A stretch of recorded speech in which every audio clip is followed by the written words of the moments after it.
Cause you're a sky full of stars. Hi friends, welcome to GunnReads. Today we are going to read The Wild Robot, and it's by Peter Brown. The chapters we're going to read today are chapter 59 to 63. Let's see what's happening in The Wild Robot.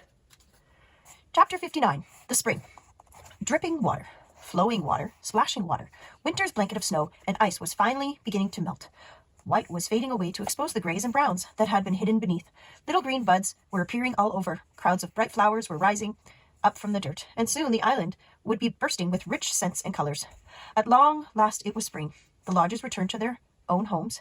The hibernators emerged from their secret places. Roz roamed across the island and checked in with the beavers and the bears and all the friends she'd missed.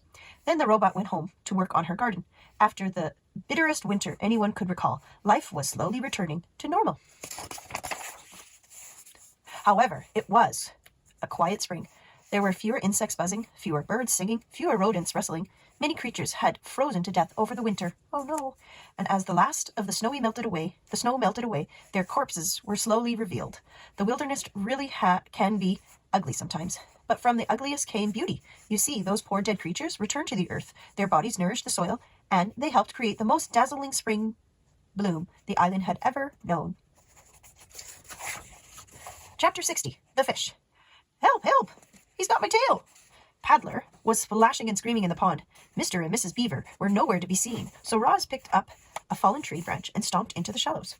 Grab onto this, she said as she reached out within the branch. Paddler grabbed it with his big teeth, and the robot lifted him up out of the water. And there, hanging from the young beaver's tail, was Rockmouth, the grumpy old pike. In one quick movement, Roz pulled in the branch and gripped the fish with her two hands. Paddler flopped into the water, where his parents suddenly appeared. What is with you, Rockmouth? Miss Beaver dragged her son away. You've always been a nuisance, but this time you've gone too far. Do us all a favor, Roz, and toss him into the vultures. I cannot do that, said Roz, but I might be able to help. Roz placed Rockmouth in the deep puddle near the pond, where he couldn't swim away. Then she waited for the fish to explain himself. Fish aren't very talkative, especially grumpy fish like Rockmouth. But eventually he opened up to the robot, and before long she was waving for the beavers to join them. Rockmouth used to live in the river, said Roz, as the beavers shuffled over. But you trapped him here when you built your dam. He has been angry about it ever since. That doesn't give him the right to attack my son, hollered Mr. Beaver. It most certainly does not, hollered Mrs. Beaver. I'd be upset too, said Paddler softly. I'd hate to be kept away from my home, Mr. Rockmouth. You could have said something sooner. The fish looked up from the puddle with a frustrated expression. That meant, I tried, but no one was listening. Well, the situation had to be remedied, and you can guess who rose to the occasion. Roz was determined to get Rockmouth back to his home. After she explored the nearby waterways, it became clear that she would have to carry the pike through the forest and across the great meadow to the nearest bend in the river. I need a large container, said Roz to the beavers, something I can fill with water so Rockmouth can breathe while I can carry him home. I couldn't make it myself, but I thought you might like to help.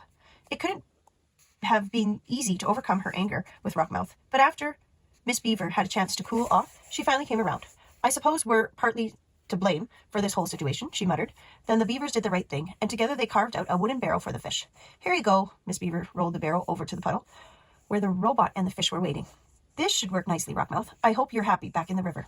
Rockmouth just flicked his tail in the way that meant, will someone please take me home now? Roz filled the barrel with the water and a grumpy fish, and then they were off. She carried Rockmouth through the forest and across the meadow until she was standing on the riverbank. Welcome home, said the robot. Then she tipped the barrel, and the fish plunked into the river. Rockmouth's face poked above the surface. He flashed a big toothy grin, and then he quickly swam away. Yay! Chapter 61, The Robot Stories. The story of how Roz helped Rockmouth spread through the river and across the island, and it was soon followed by other robot stories. There were stories of Roz growing gardens in dry, barren places. There were stories of Roz nursing sick animals back to health. There were stories of Roz creating ropes and wheels and tools for helping her friends. But most of the news stories were about the robot's wilderness. You see, Roz had noticed that the wilder she acted, the more the animals liked her. So she barked with foxes and sang with birds and hissed with snakes. She romped with weasels. She sunbathed with lizards. She leaped with deer. That spring was a very wild time for our robot. Chapter 62, The Return.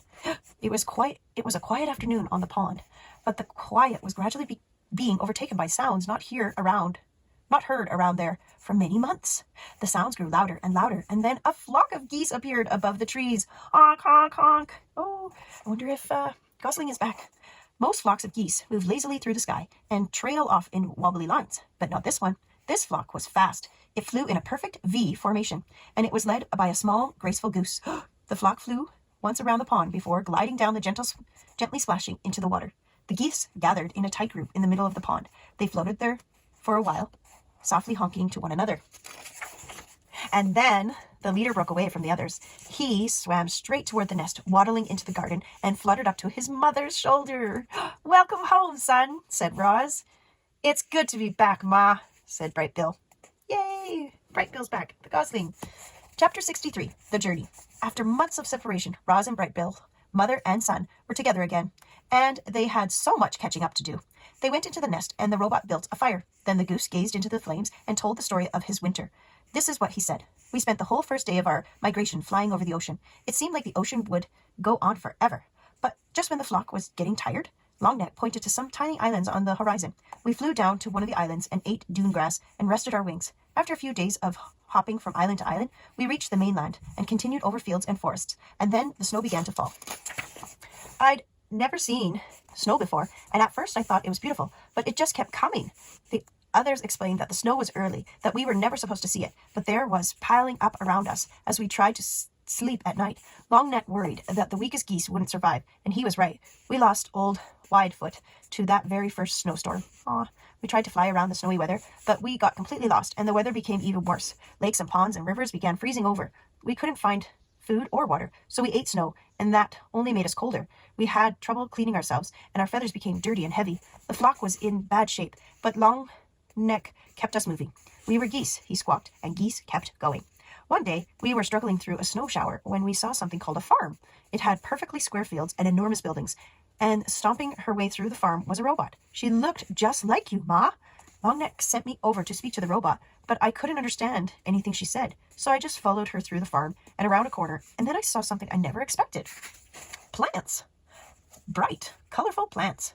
I didn't understand how plants could live in such cold weather, but then I saw that they were actually inside a building. I learned later that the building was called a greenhouse, and it had clear walls made of something called glass. The robot pressed a button on the wall, and the door slid open, and warm air came rushing out. I hadn't felt warmth in so long that I just had to follow her inside. Ma, it was like summer in there. The air was warm and sweet and sticky, and there were rows and rows of different plants. The robot didn't pay any attention to me, so I wandered around the greenhouse, nibbling on leaves and drinking from puddles. Then I heard a scratchy voice behind me. If I were younger, I would have killed you by now.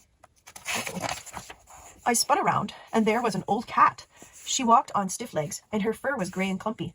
The cat's name was Snooks, and she didn't seem very nice. But then she saw the other geese out in the cold with their faces pressed against the glass, and she told me how to open the door. "You can rest here," said Snooks as the flock hurried in, "but stay out of sight. The humans aren't as friendly as me." None of us knew what humans were, but we didn't care. We were just happy to be out of the cold. Loudwing was so happy, she cried. The flock drank and ate and bathed and slept and stayed out of the way. Snooks showed us where to leave our droppings so they wouldn't be noticed, and for days the greenhouse was our home. Once or twice a day, the robot would go outside and return with a box or a bag. But most of the time she stayed inside and quietly worked on the plants. There was a barn that I just had to explore. It was filled with animals and machines and piles of straw and two robots. One robot was fixing a broken door when I walked in. She was using a loud spinning tool called a saw. She pushed the saw through a long piece of wood, and dust shot into the air. Everything was going smoothly until the saw suddenly lurched forward and sliced right through 3 of the robot's fingers. But she was fine. A minute later, there was a thump sound as she popped on a new hand. Then she went right back to using the saw again. The other robot worked with the animals, chickens, sheep, pigs, and cows. They were all in cages. The chicken kept asking me how I'd gotten out of my cage. I was explaining that I'd never had a cage when I heard panicking squawks come from the greenhouse. I ran back and found that a human had discovered the flock. We didn't know what he was saying, but he looked really angry. Longneck tried to defend us. He got in front and spread his wings and honked, but the human wasn't afraid. He pulled out a skinny stick and pointed it right at Longneck. Snooks hissed, "Look out, he's got a rifle." Suddenly a bright beam of light shot out from the rifle, and Longneck slumped to the floor. Oh no! He was dead, Ma. The flock was so scared. We fluttered around and honked and knocked over plants, but the human kept moving toward us, pointing his rifle. So I pecked the button to open the door, and we ran outside into the cold and flew away from there as fast as we could. Oh. Without Longneck, the flock needed a new leader. Everyone wanted me to lead. I didn't know what to do, so I started by repeating long next words. I squawked, "We are geese, and geese keep going." Then I took the point, and the flock spread out behind me. The weather had us all turned around, and nobody knew which way to go, so I just led us straight south. We saw more robots and humans and buildings, but we didn't stop. We knew we were way off course when we saw the ocean again, but at least it was a little warmer by the water, so I decided to follow the coastline for a while. There were more buildings by the coast. Most of them were on land, but some were in the ocean. The ocean buildings were dirty and crumbly and leaning in different directions. There weren't any humans or robots in those buildings, only sea creatures. We saw ships on the water, we saw ships on the land, we even saw ships in the air. They buzzed through the sky like giant dragonflies, and then we reached a place called a city, where thousands of buildings and robots and humans and ships were all close together. When we stopped to rest on a rooftop, we met a friendly pigeon named Greybeak. She had grown up there, so she knew everything about the city. She flew us over towers and under bridges and kept us away from all the buzzing airships. And everywhere we went, there were robots. Some of the city robots were just like you, Ma, but others crawled on 6 legs or rolled on wheels or slid up and down the sides of buildings. Some robots were really small and some were really big. They moved things and cleaned things and built things and did every kind of job you can think of. Greybeak brought us down to a ledge on the side of the building and told us to look through the windows. Inside was a family of humans, and they had a Roz robot. When we looked into their buildings, we saw other humans with their other robots. Every human seemed to have a robot. I told Greybeak about you, Ma, and she wanted to show us one last place. We flew out to the edge of the city to a really big building called a factory. Greybeak brought us to the roof window, and we looked down into the factory and saw machines building sparkling heads and torsos and limbs. The factory was building robots. A machine held up a robot torso and put 2 legs under it, and they snapped into place. It put feet under the legs, and they snapped into place. It snapped arms into the shoulders and snapped hands into the arms, and head was snapped onto the top, and the robot was finished. Ma, the robot looked just like you. I think that factory is where you were built.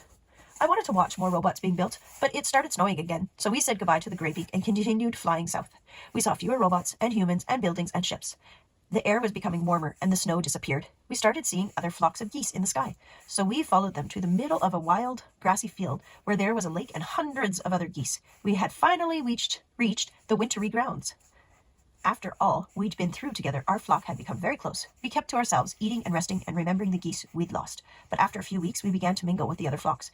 We met geese from all over the world, and they told us about their homes and their migrations and their troubles with their winter weather. Every flock had lost geese on the way there. A few flocks didn't make it at all.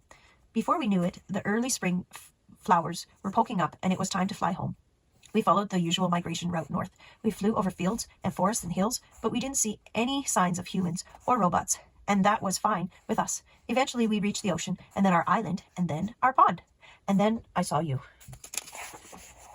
Chapter 64, The Special Robot. So next time we get together, my friends, we will read Chapter 64. So that was Chapter 59 to Chapter 63, and we'll see you next time. Bye on GunnReads. See you next time. Your sky